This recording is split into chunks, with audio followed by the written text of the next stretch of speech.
శ్రీ గురుభ్యో నమః. శ్రీమాత్రే నమః. ఆదిత్యాయ చ సోమాయ మంగళాయ బుధాయ గురు శుక్ర శనిభ్యే రాహవే కేతవే నమః. రేపు అంటే ఏప్రిల్ మాసంలో ఆదివారం అమావాస్య రెండు కలిసి వస్తుంది. ఆదివారం అమావాస్య వస్తే ఏదైనా ప్రత్యేకత ఉందా? దీనివల్ల అంటే ఈరోజు మనం ఏదైనా ప్రత్యేకమైన పూజ చేయాలా?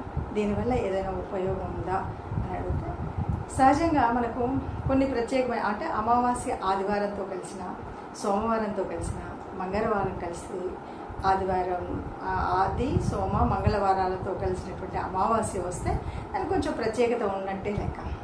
ఇక ఆదివారంతో ఏంటి అంటే, ఆదివారము అంటే ఆదివారము అనేది సూర్యుడికి సంబంధించినటువంటి వారం.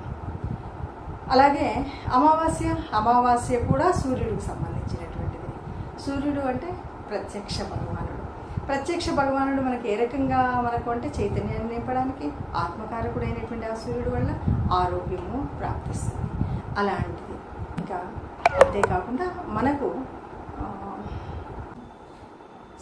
ఆత్మకారకుడు కూడా ఆ రకంగా మనకి అమావాస్య అన్నప్పుడు అమావాస్య పితృదేవతలకి పూజించేటువంటి రోజు. మరి పితృదేవతల్ని కనుక ఆరాధించినట్టయితే, పూజించినట్టయితే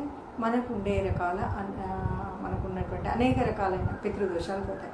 పితృదోషాలు అనేది ఎట్లా తెలుస్తుంది అంటే, మనకు కొన్ని కష్టాలు, మన ఇంట్లో ఉన్న పిల్లలకి పెళ్ళిళ్ళు కాకపోవడం, పెళ్ళి లేని పిల్లలకి సంతానం కలగకపోవడం, ఎన్ని రకాలైన పనులు చేసినప్పటికీ ఆదాయం వేయగలకపోవడం, ఇలాంటివన్నీ కనబడ్డప్పుడు ఇవి పితృదోషాలకు సంకేతం. మరి అలాంటి పితృదోషాలు పోవాలి అంటే తప్పనిసరిగా మనం అమావాస్య రోజు మనం ఇలాంటి పూజ చేసుకోవడం, అంటే ఆ సూర్య భగవానుడికి అలాగే ఈశ్వరుడికి పూజ చేయడం, అలాగే ఆ రోజు పితృదేవతలను తలుచుకొని ఎవరైనా బీదవారికి అన్నదానం కానీ వస్త్రదానం కానీ చేయడం, లేదా పితృకార్యం చేస్తూ ఉంటారు కదా, అంటే తిలలు వదలడం, పూర్తిగా పిండ ప్రదానం కాకపోయినప్పటికీ కాస్త వాళ్ళ పేరు చెప్పి ఎవరికైనా అన్నదానం చేసి తిలోదకాలు వదలడం, ఇది చేయాల్సినటువంటిది.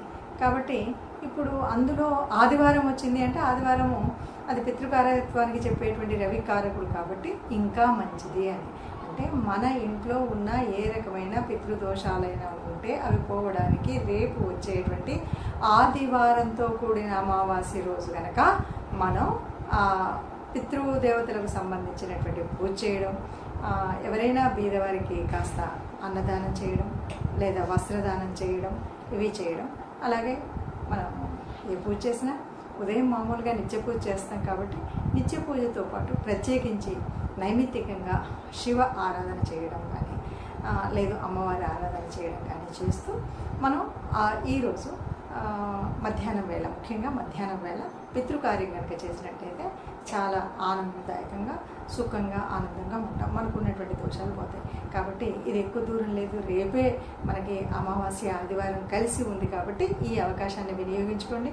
చక్కగా పితృదేవతలకు మీకు తోచిన విధంగా పూజ చేయండి, లేదా ఎవరికో ఒకరికి ఆ పితృదేవతల పేరు చెప్పి దానం చేయండి. అన్నదానం కానీ వస్త్రదానం కానీ చాలు మనకున్న కష్టాలు పోవడానికి ఎంతో కొంత మార్గం దొరుకుతుంది. నమస్తే.